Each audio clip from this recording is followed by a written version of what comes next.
Tracking Bigfoot.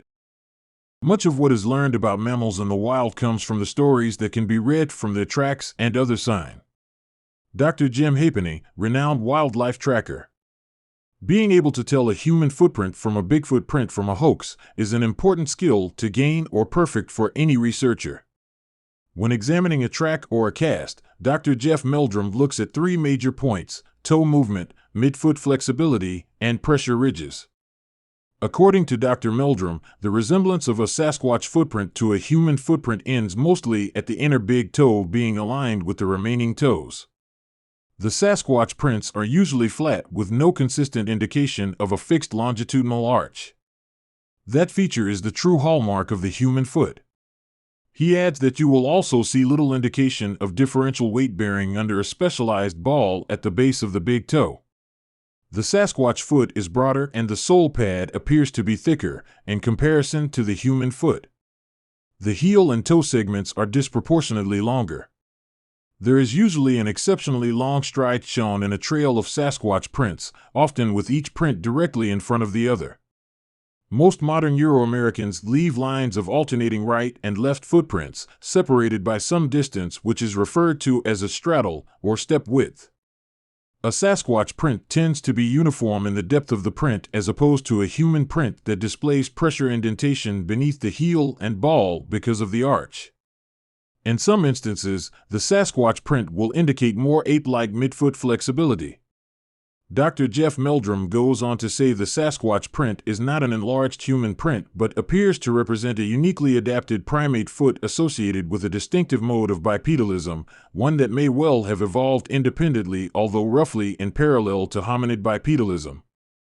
A study of alleged Sasquatch tracks has more value than you might think at first. Dr. Meldrum presented 5 questions that, when answered, can help show how important this can be. 1. Can the repeated appearance of recognizable individuals be demonstrated by the presence of their footprints in a particular region? 2. Are there documented series of footprints that exhibit animation through variation in toe position and/or foot rotation as the living foot supports body weight during a step?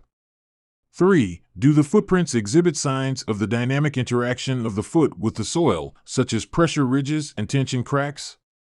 4. Are the footprints simply enlarged human footprints, or are distinctions present in the inferred anatomy that make sense considering the Sasquatch's large size and habitat preferences? 5. What can be learned about any underlying consistency and variation from this truly unique sample of footprints? Let's look at 3 examples of tracks. Example A is a Jerry Crew cast from Bluff Creek, California, in 1958. These tracks appear to have been made by the same individual Bigfoot that had been seen a number of times in the area. There is also Example B, which is a series of casts by Bob Titmus and Sil McCoy near Hyampom in 1963. We are talking of a 15-inch track from Blue Creek Mountain Road in 1967 and the casts from the Patterson-Gimlin film site.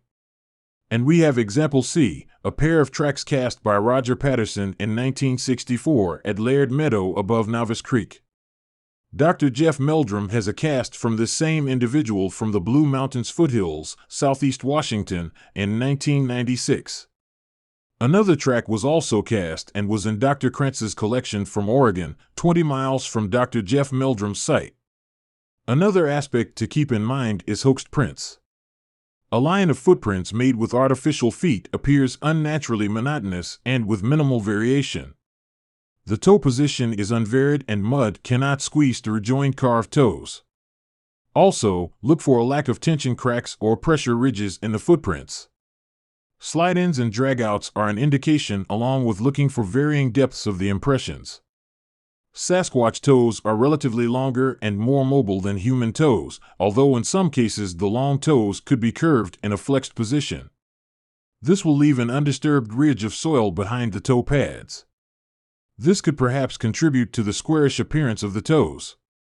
When only the tips of the toes are in contact with the ground, you will see the peas in a pod effect of some tracks. The Sasquatch foot is made to fit the terrain he travels.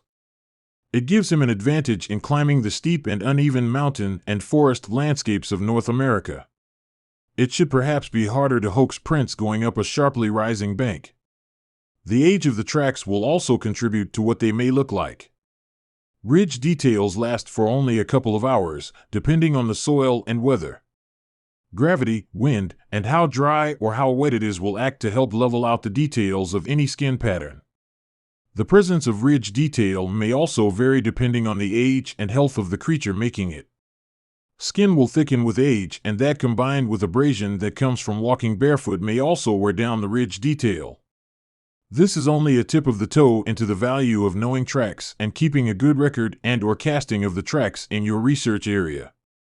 There are volumes of information that can be gained. There are many fine track guides and materials on Sasquatch prints. Go, read, and learn more. And have fun. For it will be fun as you realize just how much you have found out about your Bigfoot. For me, as a wildlife biologist, it's the tracks that we depend upon for the existence of an animal in a study area. We don't usually see the mammals, but we do see their tracks. In the case of the Sasquatch, this is the most compelling evidence we have. Dr. John Bindernagel. If you enjoy these reports, please make sure to subscribe and hit the notifications bell. Visit our website at thecryptocrew.com.